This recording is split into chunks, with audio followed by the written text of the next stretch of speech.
Welcome to the RV Park Mastery Podcast, where you will learn the correct way to identify, evaluate, negotiate, perform due diligence on, renegotiate, finance, turn around, and operate RV parks.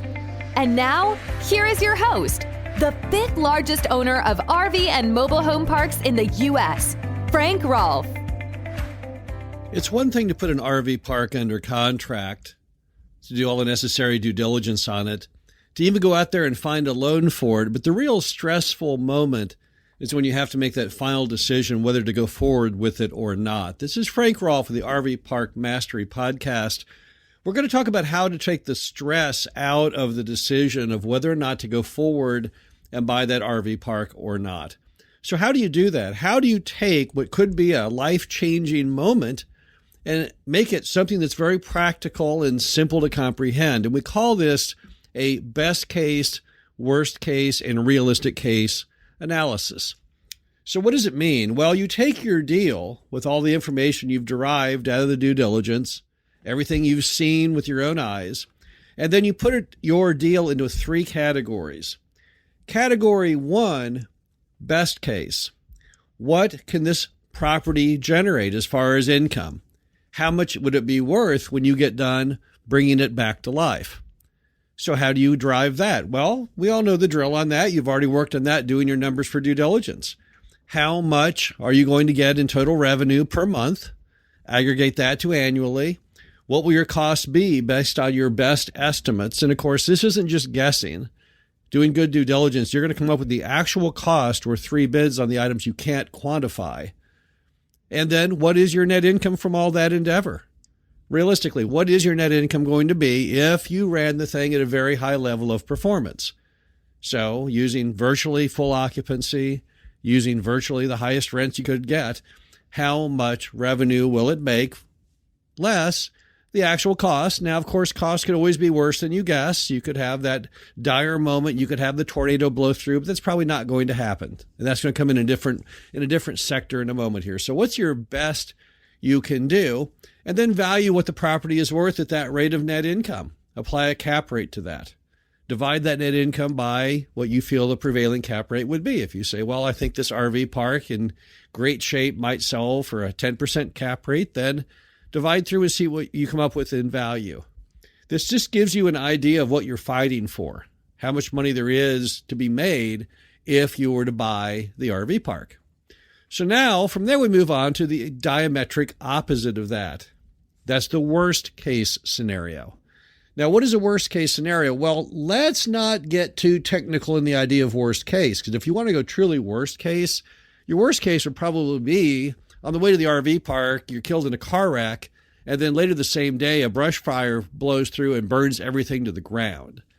So, okay, that's worst case. We're not going to go with that scenario. It's possible. The odds are relatively small. Instead, we're going to say, let's assume we can't really get any traction on our efforts to improve things. So we're stuck with mom and pop's revenue picture, their occupancy, their rents.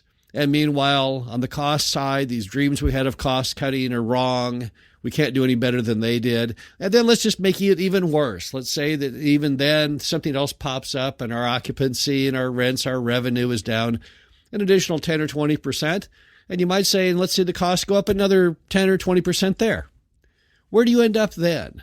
In your worst case scenario, where are you? The key question here is it survivable? So could you still service your debt in the event that everything went down the drain? In some properties, the answer is yes. Wouldn't be very pretty, but yeah, you could still service the debt. In other properties, it'll be, no, I couldn't service the debt based on that, but I could handle the negative.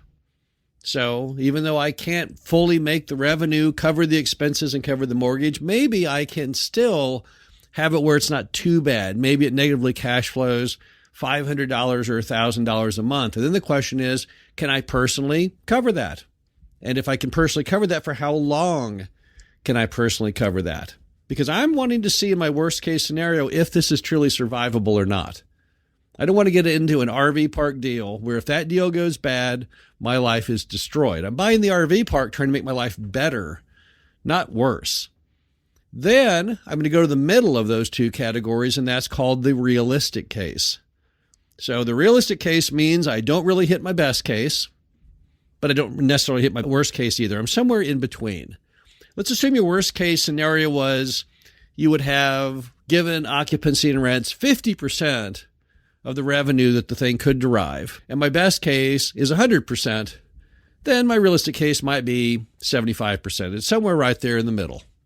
Now, the expenses don't swing quite so wildly. You're not planning on probably reducing expenses as much as you are hoping to increase revenue, but nevertheless, my realistic would be somewhere in between my best case and my worst case on expense.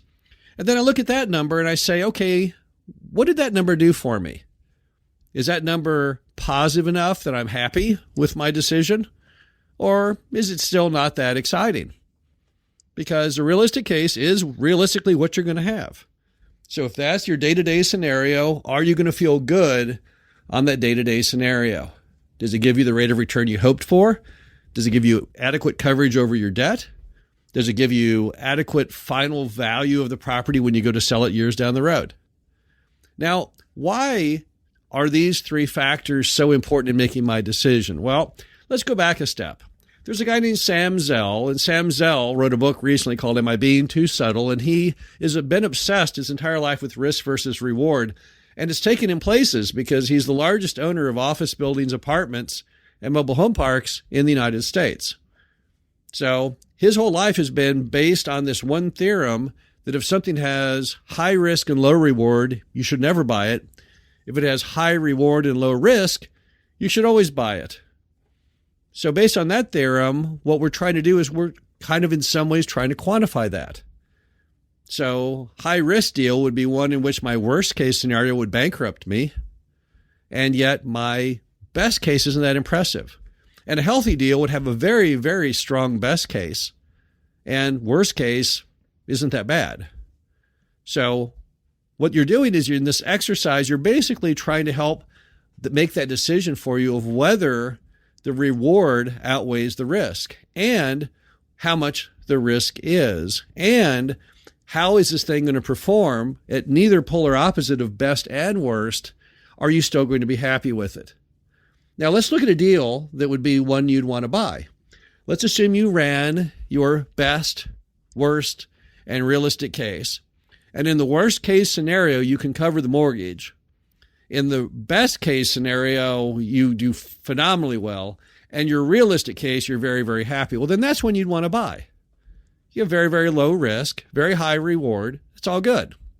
But there are RV park deals out there that don't show those traits. Instead, what they've got is my best case scenario really isn't that exciting.